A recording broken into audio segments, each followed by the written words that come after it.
Šiandien iš Persijos įlankos sklinda pavojingos naujienos. Iranas čia grasina taikytis į povandeninius kabelius, kuriais duomenų srautas keliauja tarp įlankos valstybių, Azijos ir Europos. Bet koks smūgis jiems sutrikdytų pasaulinio interneto stuburą ir pakenktų sistemai, kurią atkurti būtų daug sunkiau nei naftos tiekimą per Hormūzo sąsiaurį. Iranas gali paversti savo geografinę padėtį svertu, nes keli pagrindiniai telekomunikacijų kabeliai eina per Hormūzo sąsiaurį, o kitos svarbios linijos yra sutelktos netoliese esančiuose Omano vandenyse. Iš esmės tai suteikia Irano pajėgoms galimybę grasinti kabelių maršrutams, kurie palaiko veikiančias komunikacijų sistemas. Pavojus tampa aiškesnis pažvelgus, ką šie kabeliai iš tikrųjų perduoda. Jie aptarnauja didžiulį tarptautinį duomenų srautą, kuris užtikrina tarpvalstybinius mokėjimus, debesijos paslaugas, tokias kaip saugykla, skaitmeninės platformas ir verslo programinę įrangą, bei valstybinius tinklus susietus su išorinėmis koordinacijai ir saugiam ryšiui naudojamomis sistemomis. Jei Hormūzo kabeliai būtų nutraukti, pirmiausia nukentėtų įlankos valstybės ir Indija, nes joms tektų nukreipti srautą į mažiau atsarginių maršrutų, dėl ko tinklas taptų dar trapesnis.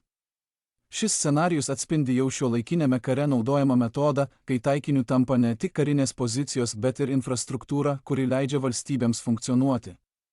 Tokiu požiūriu Iranas sektų Rusijos pavyzdžių, laikydamas povandeninę infrastruktūrą strateginiu silpnuoju tašku ir naudodamas jos galimą sutrikdymą tam, kad paveiktų finansus, komunikacijas, logistiką ir karinę koordinaciją toli nuo paties atakos taško.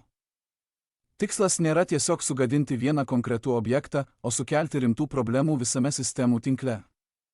Be to, grėsmė neapsiriboja tik Persijos įlanka, nes Irano sąjungininkai Husių sukilėliai yra įsitvirtinę prie Bab el-Mandebo, dar vieno siauro sąsiaurio, per kurį eina tiek laivybos keliai, tiek povandeninių kabelių maršrutai. Tai reiškia, kad spaudimas gali būti daromas iš karto dviejose jūriniuose butelio kakleliuose. Iranas koncentruotųsi į Hormūzą, o jo įtakos tinklas didintų spaudimą Raudonojoje jūroje. Jei trikdžiai išplistų link Raudonosios jūros, poveikis smarkiai išsiplėstų, nes šis koridorius perneša daug didesnę dalį duomenų tarp Azijos ir Europos, o pasekmė būtų dar platesnis greičio, stabilumo ir patikimumo praradimas visame pasaulyje. Net ir ribota žala bet kuriam povandeninių kabelių maršrutui gali turėti neproporcingai didelį poveikį, nes papildomas pavojus kiltų vėliau dėl šių kabelių vietos ir sudėtingumo pašalinti žalą. Povandeninių kabelių remontas priklauso nuo specializuotų laivų, galinčių surasti ir iškelti liniją, leidimo saugiai dirbti toje zonoje ir pakankamai ramių sąlygų, kad būtų galima atlikti tikslius techninius darbus jūroje. Aktyvaus konflikto metu kiekviena iš šių sąlygų tampa vis sunkiau užtikrinti, nes Iranas sieks užkirsti kelią bet kokiam remontui. Remonto laivai apskritai negalės patekti į tą zoną, nes vandenys gali būti grasinami raketomis, dronais, minomis ar jūrų pajėgų perėmimu. Net jei laivas pasiektų vietą, remonto komandoms vis tiek reikėtų pakankamai saugumo ir laiko surasti pažeistą kabelio atkarpą, ją iškelti nuo jūros dugno, sujungti ir vėl nuleisti į vietą, o kiekvieną šį etapą galėtų sutrikdyti atsinaujinę kariniai veiksmai ar net tik naujos atakos grėsmė. Tai jau vyksta regione. Alcatel Submarine Networks sustabdė darbą prie Tvo Africa Pearls povandeninio kabelio projekto, kuris yra svarbus tarptautinis duomenų maršrutas, remiamas Meta, nes karas Irane padarė operacijas pernelyg rizikingas tęsti.